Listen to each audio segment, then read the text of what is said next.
아멘. 오늘 저는 여러분과 함께 영적 예배 두 가지 원리 이와 같은 제목으로 함께 은혜를 나누겠습니다. 우리가 성경 66권 중에서 가장 핵심적인 우리가 서신을 뽑은다면 바로 이 로마서를 모든 신학자들이 주저없이 뽑습니다. 왜냐하면 로마서는 하나님의 이 복음에 대한 이 말씀이 가장 정확하게 요약되어 있기 때문에 그런 것이죠.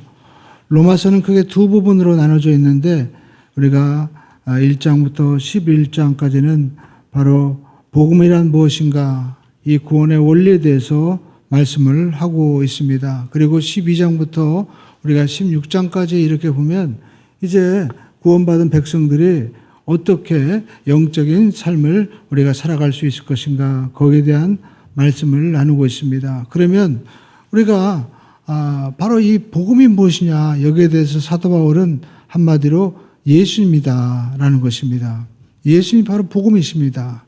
바로 예수님께서 우리를 위해서 모든 죄를 십자가에서 지신 거예요. 인간이 해결할 수 없는 문제가 뭡니까? 바로 죄의 문제, 죽음의 문제인 것이죠. 그런데 여러분, 하나님의 아들 예수 그리스도께서 우리의 모든 죄를 십자가에서 대신 지신 거예요.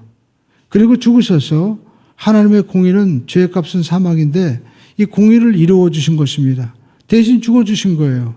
그래서 우리의 모든 죄의 문제가 해결된 것입니다. 그리고 우리는 모든 사람은 우리가 죽음에서 자유할 수 없습니다. 그러나 예수님께서 죽음에서 부활하심으로 말미암아 우리에게 새로운 생명의 길을 열어주신 것입니다. 그런데 여러분, 이 십자가 대속의 사건을 우리가 어떻게 우리가 나의 것으로 받아들일 수 있을까요? 그것은 믿음인 것입니다. 그래서 의신칭이 오직 의인은 믿음으로 말미암아 살리라. 예수님께서 십자가에서 나를 위해서 죽으신 것을 우리가 그것을 믿을 때, 내 것으로 받아들일 때 그것은 나의 의가 되는 것입니다. 그것은 구약 레위기에 잘 나타나 있죠. 사람이 죄 지었습니다. 어떻게 해야 됩니까? 나를 대신해서 죄 없는 어린 양을 제사장 앞에 데리고 가서 대신 내가 그 죄를 이 양에게 전가시키고 양이 죽는 겁니다. 그러면 죄는 내가 지었지만 양이 대신 죽어요. 그러면 어떻게 됩니까? 내 죄의 모든 저주는 양이 죽음으로 말미암아 사해지고 나는 의롭다함을 얻게 되는 것입니다. 이것을 빌리그람 목사님이 그전에 그렇게 설교하셨죠. 자기가 운전을 하다가 딱지를 떼었습니다. 아마 좀 심하게 떼었나 봐요. 그래가지고 법정에 나가게 되었습니다. 판사가 판결을 내렸습니다. 이제 그 위반 속도에 따라서 부과되는 금액으로 인해 가지고 상당히 센 금액을 이제 벌금을 맞았습니다. 그리고 끝났어요. 그랬더니 판사가 내려와서 이야기합니다. 빌리그람 목사님이시죠? 네, 저는 빌리그람 목사님 존경합니다. 오늘 이렇게 정말 판결을 받으셨는데 식사 좀 하시죠. 그래갖고 또 식사를 하게 됐어요. 그랬더니 얘기하기를 법에 의해서는 벌금을 때려야 되니까 어쩔 수 없이 벌금을 이렇게 부과했습니다. 근데 그 벌금은 제가 내겠습니다. 목사님, 걱정하지 마세요. 그러면서 대신 내주었다는 겁니다. 이처럼 우리가 내가 죄 짓고 벌금을 내가 내야 되는데 이 죄의 값을 누가 내주신 거예요? 바로 하나님이. 그것도 자신이 아니라 그의 아들. 여러분, 내가 당하는 고통보다 자녀가 당하는 고통이 훨씬 큰 겁니다. 요즘 심리학자들이 얘기하잖아요. 가장 큰 고통은 대학 입시에서 떨어졌을 때 그것도 한 49점 나온대요. 그리고 또 부모님이 돌아가셨을 때, 아빠보다 엄마가 돌아가셨을 때 더 고통이 크다는 겁니다. 그리고 이혼의 고통이 크다는 겁니다. 배우자의 고통이 가장 크대요. 그런데 더 큰 게 뭐냐? 자기 자녀가 미성년자였을 때 죽는 고통. 그래서 다윗이 바세바와 범죄했을 때 그렇게 울고 고통한 거예요. 그러나 그 고통 속에서 그가 뭘 본 걸까요? 바로 아브라함이 독자 이삭을 드리는 것처럼 하나님의 아들이 죽는 그 고통을 깨달았을 때, 인간은 죄로 말미암아 이렇게 고통당할 수밖에 없구나. 그래서 자기가 이렇게 시몬이 저주했을 때도 오히려 냈더라. 그 집안이 망했을 때 얼마나 고통스럽겠느냐 하면서 그렇게 정말 더 큰 사랑을 가지고 살아가는 사람으로 변화가 된 거죠. 여러분, 이처럼 우리가 하나님 앞에 내가 죄져야 되는데 대신 죄값을 누가 내주신 겁니까? 바로 하나님 자신보다 더 사랑스러운 그의 독생자 예수 그리스도를 통하여 우리의 모든 죄의 값은 다 갚아준 것입니다. 근데 문제는 갚아줘도 내가 갚았습니다 해도 그것을 어떻게 해요? 믿어야만 되는 거예요. 그래서 믿음으로 말미암아 우리는 하나님 앞에 의롭다함을 얻게 되는 것이고 자유함을 얻게 되는 것입니다. 그런데 여러분, 이것을 우리가 믿고 이제 하나님의 자녀가 되었다면 어떻게 살아가야 될까요? 로마서 12장은 우리에게 말씀하고 있죠. 믿음으로 이제 의롭다함을 얻은 우리는 어떻게 살아야 될 것인가? 그 대속의 믿음을 우리가 정말 경험했다면 성도의 삶은 달라야 되는 거예요. 그래서 이 세대를 본받지 말고 하나님이 기뻐하시는 거룩하시고 온전하신 뜻이 무엇인지 너희가 알아야 된다. 그래서 우리는 하나님 앞에 산 제사의 삶, 영적인 삶을, 예배의 삶을 살아야 된다고 우리에게 말씀하고 있습니다. 그런데 우리가 로마서 12장에 보면 이와 같이 말씀하고 있습니다. 우리가 이렇게 영적인 삶을 살아야 되는 근거가 무엇이냐 하면은 형제들아 내가 모든 하나님의 자비하심으로 너희를 권하노니 라고 이와 같이 말씀하고 있죠. 그러니까 하나님의 자비가 근거라는 거예요. 여러분, 자비는 무엇이냐면 쉽게 말해서 행동하는 사랑인 것입니다. 하나님의 사랑인데 그게 보여지는 거예요. 선한 사마리아인의 비유를 아시죠? 어떤 사람이 사마리아 내려가다가 강도를 만났습니다. 그런데 레위 제사장 다 지나가는데 이 사마리아인이 와서 자기가 도와주는데 자기가 돈을 들여서 여관에 가서 다 치료해주고 도와주는 거예요. 이게 바로 자비라는 겁니다. 그러니까 행동하는 사랑인 거예요. 희생하는 사랑인 것입니다. 그 사랑이 어디에 있을까요? 요한복음 3장 16절인 것입니다. 하나님이 세상을 이처럼 사랑하사 독생자를 주셨으니 이는 그를 믿는 자마다 멸망하지 않고 영생을 얻게 하려 하심이라. 여러분, 세상은 어떤 세상입니까? 하나님 앞에 범죄함으로 말미암아 망할 세상인 거예요. 탕자와 같이 모든 재산을 다 탕진한 그러한 여러분 존재인 것입니다. 그런데 우리가 인간적으로 생각하면 저들은 망해야 된다 하는데 하나님은 어떻게 합니까? 오히려 사랑하시는 거예요. 불쌍히 여기시는 거예요. 그래서 어떻게 합니까? 자기 아들 독생자를 보내시는 거예요. 그래서 그 모든 죄의 값을 대신 갚아주심으로 말미암아 우리의 모든 죄와 저주에서 해방시켜 주신 것입니다. 이것이 바로 하나님의 자비, 하나님께서 우리를 사랑하신다는 것을 보여주신 그 사랑이다라는 것입니다. 그래서 우리가 알 수 있는 것은 형제들아 내가 모든 하나님의 자비하심으로 너희를 권하노니 우리가 하나님의 자비로 인해서 우리가 그 자비의 그 가장 절정인 사랑, 예수님의 그 십자가 사랑으로 우리가 이렇게 변화된 삶을 살고 하나님의 자녀가 되는 것이지 내 힘으로 될 수 있는 게 아니다라는 것입니다. 여러분, 내 힘으로 하는 것이 뭡니까? 율법이죠. 여러분, 율법은 거울과 같습니다. 여러분, 거울 본다고 해서 살이 빠집니까? 거울 본다고 해서 여러분 내 상처가 치료되나요? 아니잖아요. 이와 마찬가지로 율법으로는 우리가 하나님 앞에 구원받을 수 없다는 것입니다.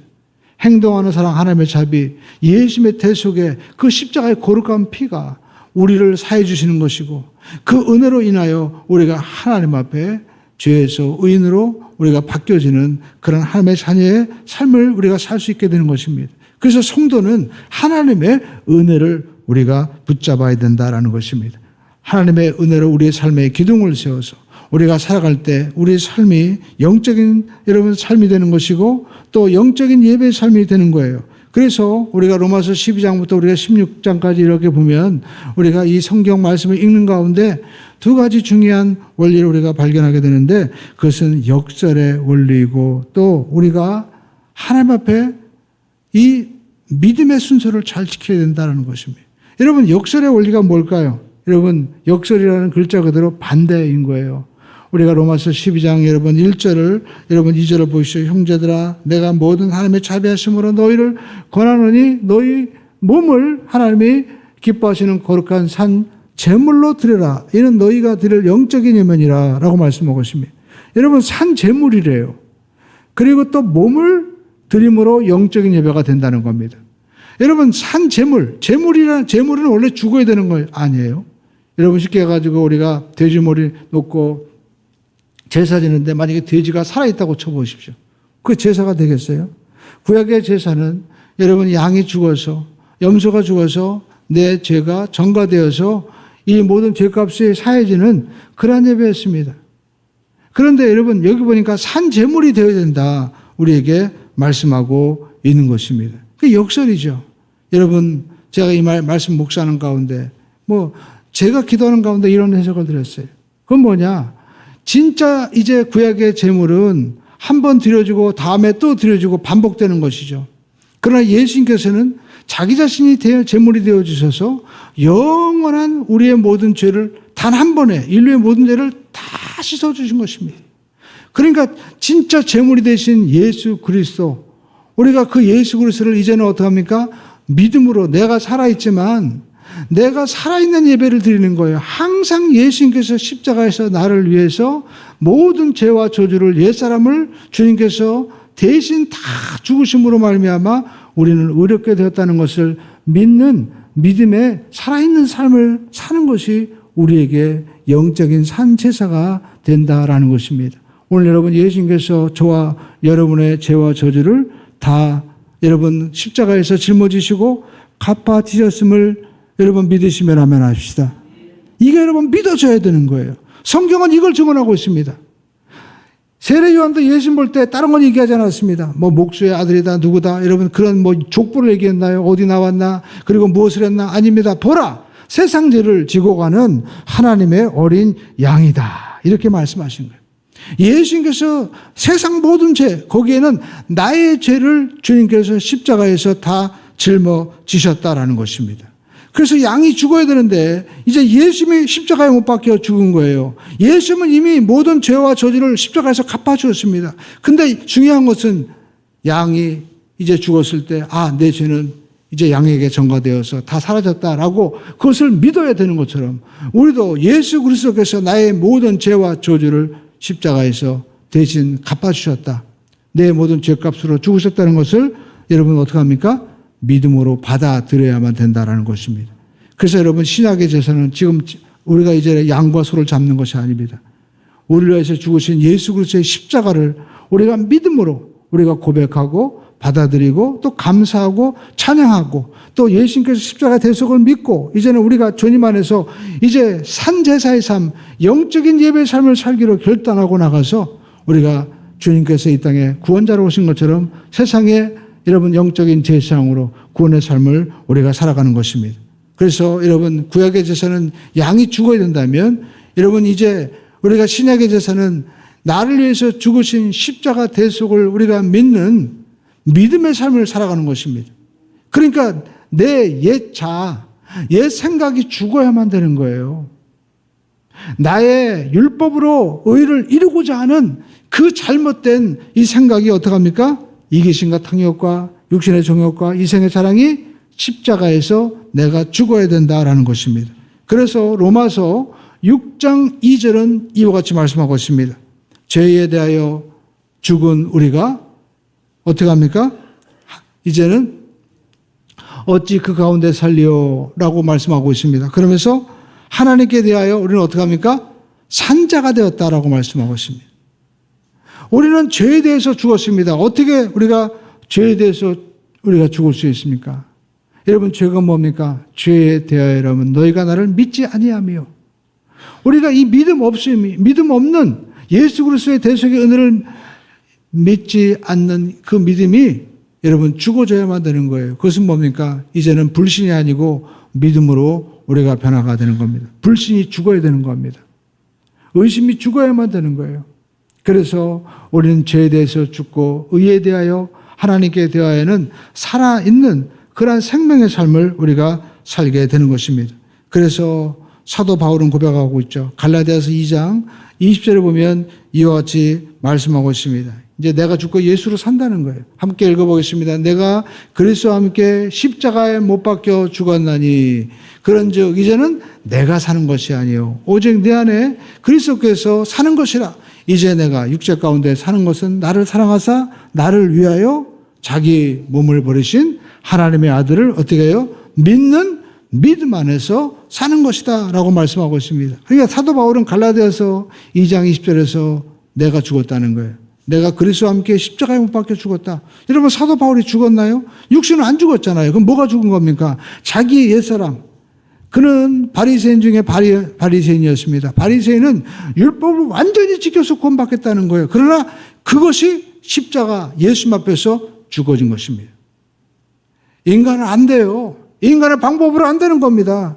인간이 여러분 배워서 어떤 우리가 문명과 우리가 의식으로 어떤 철학으로 바뀌었다면 벌써 바뀌었죠.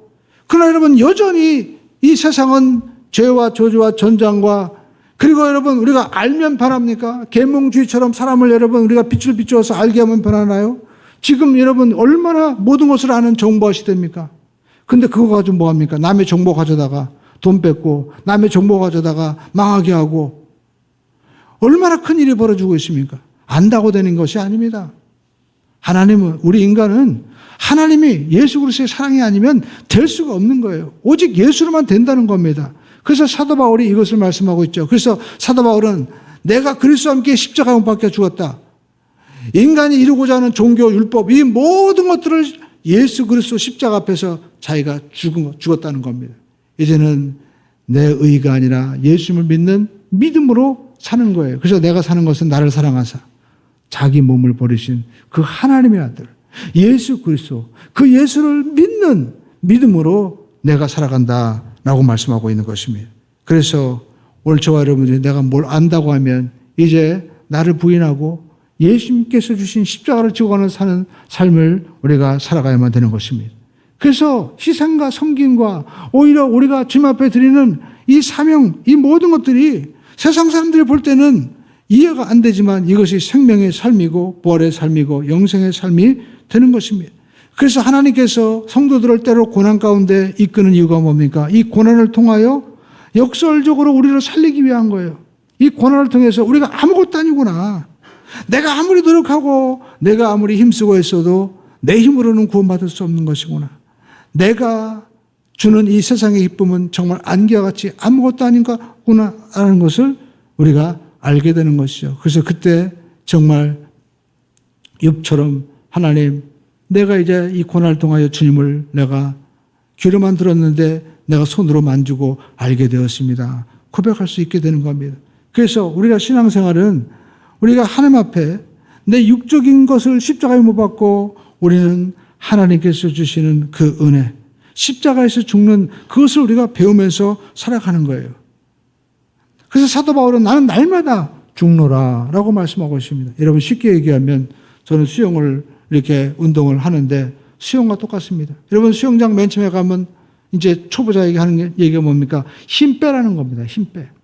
초보자들은 내가 힘을 주면 수영 잘하는 줄 알고 열심히 막 힘을 주어서 하는 거예요. 그런데 여러분 힘을 주면 줄수록 어떻게 해요? 물에 더 가라앉게 되는 겁니다. 힘을 빼야만 되는 거예요. 예. 마찬가지로 여러분 우리 인생은 신앙생활은 내가 더 힘을 주고 내가 노력할수록 오히려 더 빠지게 되는 겁니다. 내 의를 내려놓아야만 되는 겁니다. 마치 자동차가 요즘은 도로가 좋지만 그전에는 돌도 있고 그래가지고 막 도로 타이어가 끼는 그런 일도 있습니다. 근데 그때 어떻게 합니까? 한 지나가는 아이가 돌에 낀 그 자동차를 보면서 사람들이 낑낑대니까 얘기하는 거예요.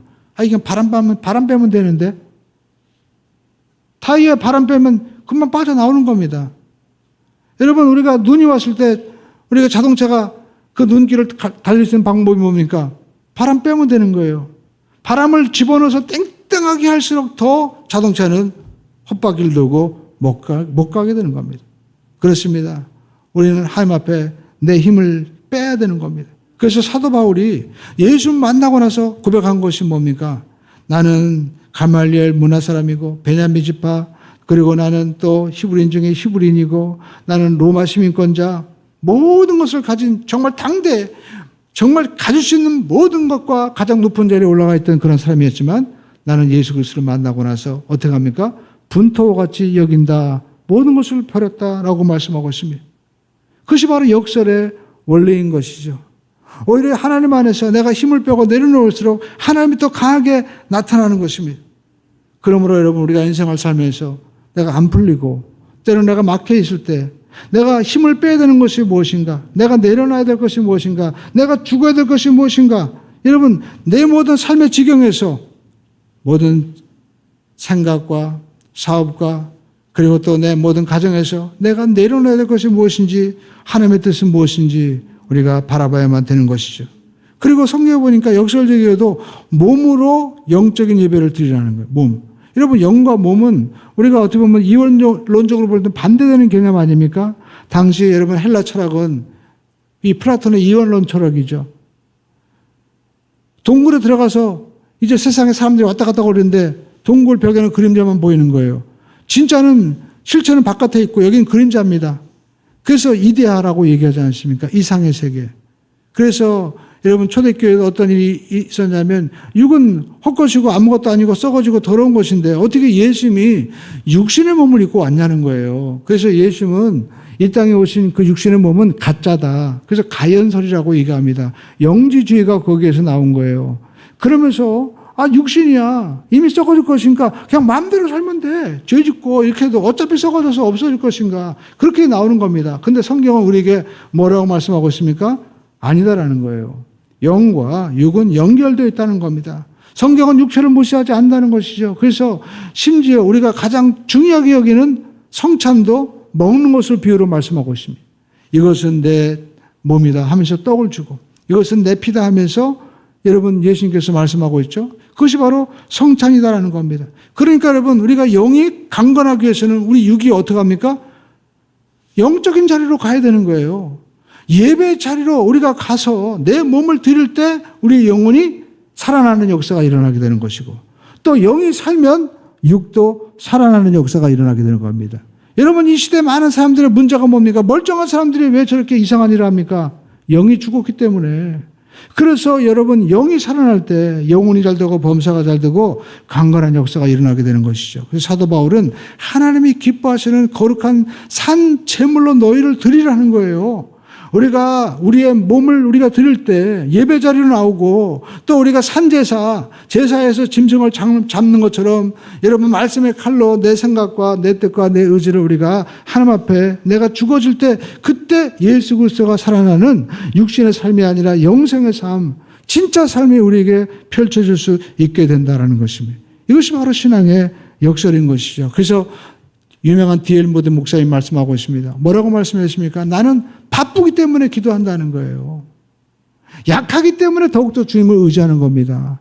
없기 때문에 더욱더 주님 앞에 드린다는 겁니다.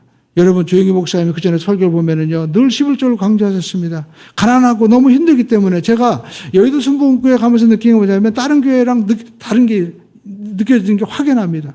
여의도 순복음교회에 제가 가보면은요 거기는 일단 장애인들도 많습니다. 그리고 또 굉장히 서민적이에요. 근데 어떻게 세계 최대 교회가 되었고 또 그렇게 될 수 있었을까? 여러분 거기 비밀이 있죠. 가난할수록 오히려 더 드리면서 살아가라는 거예요. 가난할수록 약할수록 더 봉사하면서 살아가는 겁니다. 그럴 때 하나님의 역사와 능력이 더욱더 강하게 나타나는 거예요. 여러분 우리의 삶 가운데도 이와 같은 역설적인 하나님의 은혜가 나타나게 되길 주님의 이름으로 축원드립니다. 이것이 하나님의 일하심인 것입니다. 그래서 사도 바울은 로마서 12장 1절에 이와 같이 말씀하고 있습니다. 다시 한번 읽어볼까요? 형제들아 내가 하나님의 그 자비하심 십자가에 죽으신 그 놀라운 은혜를 우리가 먼저 경험해야만 되는 겁니다. 그럴 때 우리는 하나님이 기뻐하시는 거룩한 산 제물로 우리가 드리고 이것이 영적인 예배인데 우리 영적인 예배의 삶이 로마서 12장 우리가 후반부에 보면 원수까지도 우리가 미워하지 않고 사랑할 수 있고 오히려 우리가 함께 울고 함께 또 웃는 그런 믿음의 삶을 살 수 있게 된다는 것입니다. 그것은 뭡니까? 먼저 하나님의 그 자비와 은혜를 충만하게 경험해야 돼요. 할렐루야. 그리고 우리의 몸을 하나님 앞에 예배 자리로 나와서 드릴 때 역사가 일어나게 된다. 라는 것입니다. 그리고 여러분 우리는 이 영적인 예배 가운데 두 번째 우리가 이 로마 12장에서 16장에서 우리가 쭉 보는 가운데 느낀 게 뭐냐면 순서가 있다라는 겁니다. 순서를 바꿔야 되는 거예요. 여러분 영적으로 우리가 정말 하나님 앞에 산 제물로 드려서 영적인 예배의 삶이 이루어지고 우리 삶 가운데 살아있는 주님의 역사가 나타나기 위해서는 여러분 순서가 있다는 겁니다. 그 순서는 예배 그리고 또 예배를 통한 변화 그리고 또 우리가 변화받은 우리가 분별력을 갖게 된다는 것입니다. 우리 한번 따라할까요? 예배, 변화, 분별. 그러니까 항상 시작은 뭐예요? 예배로부터 시작이 된다라는 것입니다. 예배 드리면 변화됩니다. 할렐루야. 예배는 내가 능동적으로 나오는 건데 변화는 하나님이 우리에게 주시는 거예요. 그래서 저와 여러분들이 먼저 예배를 드리는 삶을 우리가 살아야 된다는 겁니다. 여러분, 예배는 내가 몸으로 와서 드리는 겁니다. 여러분, 코로나 때 보십시오. 우리가 비대면 예배 드리니까 사람들이 예배 집에서 예배 드리면 돼 하는데, 집에서 예배 드릴 때 어떤 분이 그러더라고요. 목사님 예배 드릴 때 그냥 앉아있기 불편하니까 누워 있었어요. 근데 누워 있다 보니까 잠이 오더라고요. 근데 예배가 다 끝났어요. 막 얘기하는 거예요. 육신은요, 점점 편한 걸 추구합니다. 인간의 뇌는 점점 편한 걸 추구하게 돼 있는 거예요. 그래서 저와 여러분들이 하나님 앞에 나올 때는 내가 정말 기쁨으로 감사함으로 내 몸을 하나님 앞에 드리는, 힘있게 드리는 헌신이 필요하다라는 것입니다. 내가 하나님 앞에 예배 드리면 변화는 누가 시켜주는 거예요? 하나님이 변화시켜 주시는 것입니다. 생각이 변화됩니다. 또 우리 삶 가운데 여러분 정말 때로는 질병도 고침받고 능력이 임하는 변화가 일어나게 되는 겁니다. 대표적인 게 사도 바울이죠. 사도 바울은 몸에 가시가 있었습니다. 그래서 기도했다는 겁니다. 그게 뭐예요? 예배 드렸다는 거죠. 그랬더니 하나님이 내 은혜가 내가 족하도다 라고 말씀하시면서 네가 약할 때 오히려 강합니다 라고 말씀하시는 거예요. 사도 바울의 태도가 변화되는 거예요. 그의 생각이 바뀌어지게 된 것입니다. 오늘 여러분 예배 드리면 하나님께서 우리를 변화시켜 주시는 것입니다. 제가 한웅 목사님이라고, 여러분 장로교 목사님인데 그런 간증을 하시더라고요. 자기가 열심히 막 목회하다 보니까 구안하사가 온 거예요. 너무 무리했나 봐요. 그래가지고 얼굴이 삐뚤어졌습니다. 병원에 가니까 의사분이 딱 멈추고 쉬어야 된다. 그렇지 않으면 더 큰 게 올 수 있다. 큰일 난다는 겁니다. 근데 한 장로님, 믿는 장로님 만났는데, 목사님 우리 한번 노력해 봅시다. 그래가지고 목사님 일을 또 반으로 줄이고 그렇게 한번 해보시자고, 그러면서 목사님은 이제까지 자기가 지식으로 열심히 했다면 이제 하나님을 의지하는 마음으로 기도했다는 겁니다. 그런데 예배 가운데 놀랍게도 내가 설교하는데 정말 내가 말씀을 전하지만 내가 하지 않는 것이 막 느껴지는 거예요. 강한 임재가 오는 겁니다. 그러면서 자의함이 오고 질병에서 자의함의 역사가 막 일어나는 거예요. 근데 그때부터 놀라운 일이 생겼습니다. 성도분들 가운데서도 병에서 고침받는 그런 역사가 일어나고, 또 자기가 어떤 마음을 느꼈느냐, 아픈 분들의 마음을 정말 마음 가운데 절실하게 느껴지기 시작했다는 거예요. 그래서 그때부터 신유의 기도를 또 드리기 시작했다는 거예요. 오늘 여러분 우리 삶 가운데 예배는 이와 같은 역사가 일어나게 됩니다. 때로는 여러분 지혜도 주십니다. 우리가 그 전에 그 유명한 안 박사로 유명한 그 원종서 박사 있잖아요. 고등학교 때 꼴찌였다는 겁니다. 근데 새벽 예배 드리고 맨날 그랬다는 거예요. 여러분 우리 자녀들이 뭐 학원도 다니겠지만 예배를 드리는 자녀로 세워야 됩니다. 말씀을 읽는 자녀로 세워야 돼요. 놀랍게도 하나님께서 지혜를 주셨는데 어느 날 자기가 새벽 예배 드리고 자기가 이제 공부를 하는데요, 책장이 넘어가더라는 거예요. 책장이. 이 책장에 있는 내용들이 마치 사진 찍고 무슨 동화책 보듯이 촥촥 넘어가기 시작하더라는 거예요. 그러니까 암기 과목을 어떻게 합니까? 다 완전히 100점 맞았어요. 암기 과목. 그래서 서울대학교 의과대학 수석, 뭐 전국 의대 수석, 이런 막 기록하고 또 미국의 최고 안박사로 지금은 목회하신다고 그러더라고요. 하나님이 지혜를 주십니다. 하나님이 때로는 여러분의 삶 가운데 사업을 하는 분들은 사업해 주시고요. 사업에 지혜를 주시고요. 여러분 사업에서 제일 중요한 게 뭡니까? 사업에 여러분 돈으로 되나요? 사업에 여러분 지혜와 판단력과 능력이 있어야 돼요. 분별력이 있어야 됩니다. 그래서 여러분 예배 드리면 변화되고, 세 번째 뭐예요? 분별력이 임하게 된다는 겁니다. 우리 함께하시는 분별. 여러분 잘 분별하길 주님의 이름으로 축원드립니다. 여러분 이 세상의 문제가 뭡니까? 내가 지금 분별을 잘해야 되는 거예요. 요즘에 보니까 특별히 뭐 KT 막 해가지고 보이스피싱 막 문제가 일어나는데, 분별을 잘해야 돼요. 당신의 뭐 핸드폰 요금, 핸드폰이 지금 결제가 되었습니다 할 때, 그래서 연락을 했는데 거기에다가 뭘 또 묻는 걸 대답하십시오 할 때 분별을 잘해야 돼요. 이게 진짠가? 거기다가 우리가 하라는 대로 마음대로 했다가 잘못하면 모든 정보가 다 날아가고 더 큰 피해를 입을 수가 있는 거죠. 그런 일이 너무나 많은 거예요. 그래서 우리는 이 세상을 살면서 분별을 우리가 잘 해야만 된다라는 겁니다. 여러분, 아담과 하와가 에덴 동산에 있으면서도 왜 망했습니까? 분별을 못했어.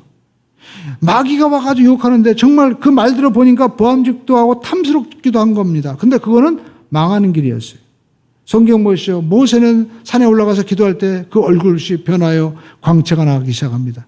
근데 여러분, 밑에 있는 사람들은 왜 이렇게 늦게 오지 하면서 원망하고 불평하면서 그 오랜 시간을 참지 못하고 금송아지를 만들어 놓고 그걸 보고 뭐라고 얘기합니까? 금송아지가 우리를 애굽에서 인도해냈다. 그렇게 얘기하지 않습니까? 분별력을 상실해버린 거예요. 사울도 마찬가지죠. 사울도 여러분, 예배를 드려야 할 때 하나님 앞에 제사장이 예배를 드려야 되는데 자기가 예배 드리겠다고 나섭니다. 결국 사울은 망하는 자가 되고 말았다는 겁니다. 지금도 마찬가지입니다. 우리가 어떤 직업을 선택할 것인지, 어떤 사람과 우리가 같이 해야 될 것인지, 어떤 기업의 파트너, 어떤 내 친구, 또 내가 어떤 일을 해야 될지 이것을 분별할 수 있는 그러한 능력이 없으면 여러분, 아무리 우리가 배우고 또 우리가 힘이 있고 지혜가 있어도 넘어질 수밖에 없다라는 것입니다. 여러분, 근데 그 분별력은 어디서 주어지게 되는 겁니까? 예배 가운데 주어지게 되는 것입니다. 예배 하나님의 말씀이 있습니다. 하나님의 말씀은 내 발의 등이요 내 길의 빛이 나이다. 우리의 인생길을 비춰주는 게 뭡니까? 말씀인 거예요. 그 말씀이 살아 운동력이 있어. 혼과 영과 간절과 골수를 찔러 쪼갠다는 것이 뭡니까? 사람의 생각을 분별할 수 있는 겁니다.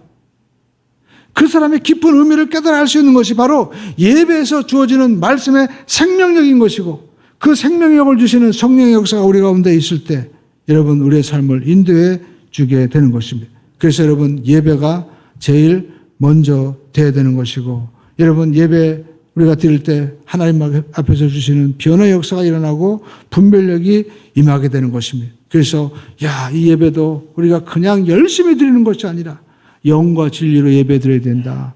할렐루야. 우리가 다 영과 진리로. 영이 뭡니까? 성령이에요, 성령.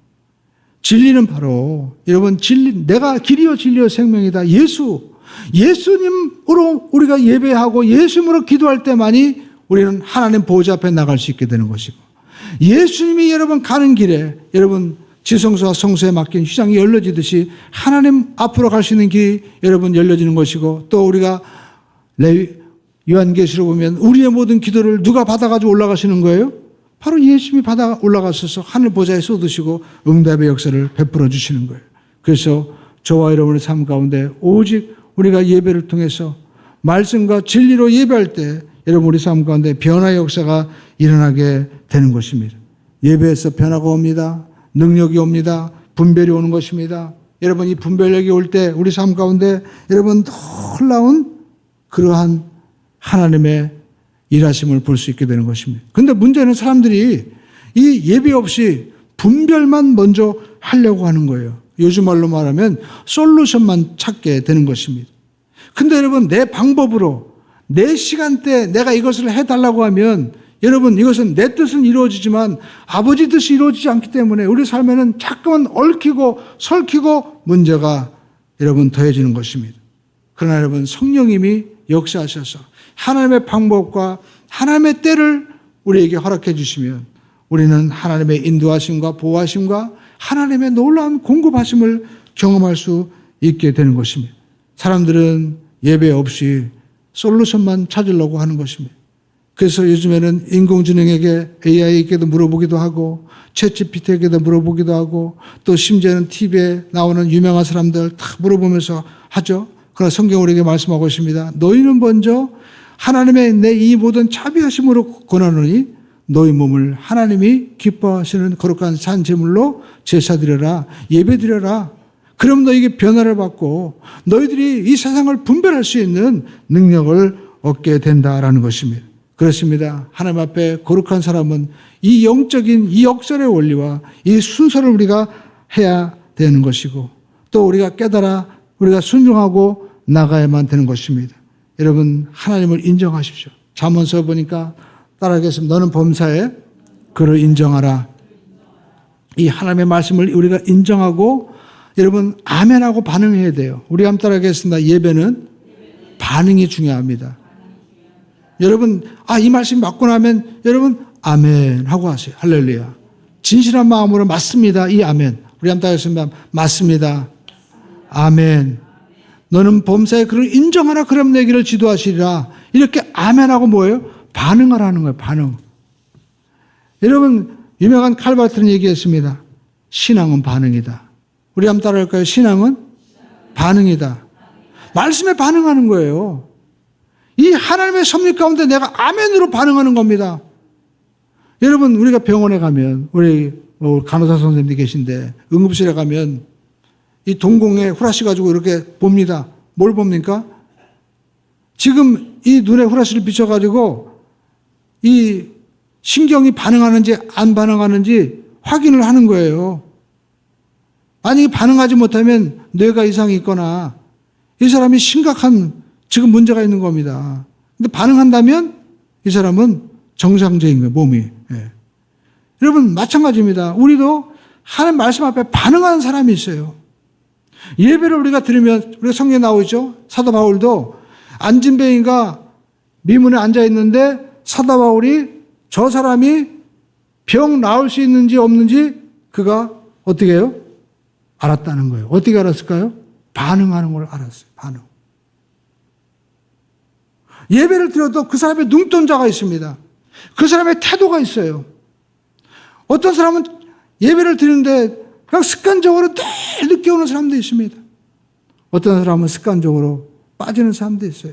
그런데 어떤 분은요, 정말 하나님 만나는 마음으로 그렇게 정말 준비하는 것들이 보여요.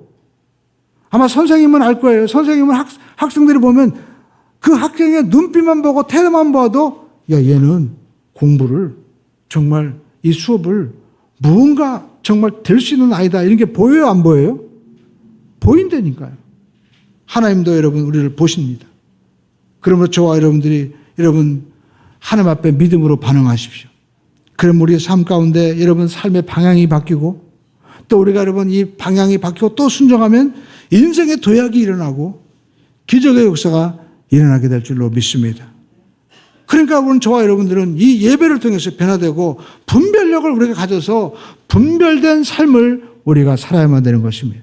여러분 고고학을 그 학자들이 얘기하는데 고고학에 주는 이 메시지라는 것도 책도 있습니다. 근데 거기 뭐 어떤 이야기가 나오냐면 이 팔레스타인 지역을 우리가 가면은요, 이스라엘 사람들이 자기의 역사를 아주 귀하게 여겨가지고 고고학을 유물을 계속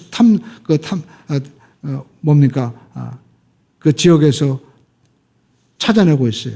그런데 그 지층을 보면 희한하게도 아브라함 시대, 모세 시대, 또 다윗 시대, 남왕국, 북왕국 시대, 이 시대별로 층별로요, 유물이 나오는 게 다르대요. 그런데 특이한 것은 뭐냐면 사사기 시대 때 유물은요, 이상하게 이방인들 유물만 나온다는 거예요. 왜 그런가 했더니 거기에 말씀이 있어요. 사사기 2장 10절에 보니까 그런 말씀이 있죠. 그 후 일어난 다른 세대는 하나님을 알지 못하니 라고 말씀하고 있습니다.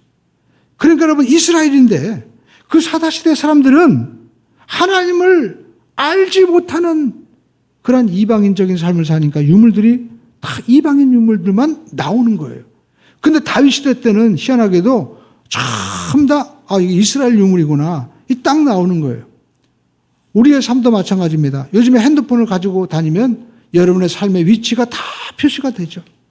여러분 카드가 있습니다. 이 카드를 보면 이 사람이 어디에서 뭘 썼는지 다 나오는 거예요. 우리 인생도 여러분 궤적이 있고 남기는 유물과 같은 것이 있습니다. 우리 그리스도인들은 카드만 보고 그 사람이 그 핸드폰 위치만 보더라도 이 사람은 그리스도인이냐 딱 나와야 돼요. 오늘 저와 여러분들이 여러분 어떻게 이렇게 구별된 삶을 살아야 됩니까? 바벨론에 포로로 끌어갔던 여러분 유명한 사람이 있죠. 누굽니까? 다니엘. 한 사람이었습니다. 어린 소년이었습니다. 그러나 그가 뜻을 정하고 그가 구별된 삶을 살 때 어떤 일이 벌어졌습니까? 바벨론에는 모든 술객들보다 이 어린 한 소년 바로 이 바벨론에 끌려간 누구예요? 다니엘을 이기지 못하는 거예요. 사자굴에 던져도 사자가 그를 삼키지 못합니다.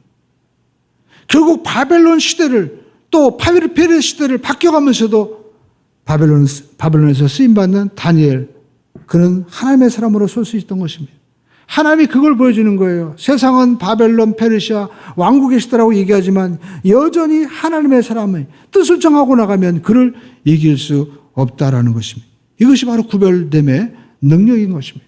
지금도 여러분 세상은 우리가 이념이 바뀌고 정치가 바뀌고 시대가 바뀌어갑니다. 그러나 여러분 변하지 않는 하나님의 말씀을 우리가 붙잡고 우리가 구별된 삶, 예배의 삶, 변화된 삶을 사시기를 주님의 이름으로 축원을 드립니다. 그러면 하나님께서 놀라운 일을 행하여 주실 줄로 믿습니다.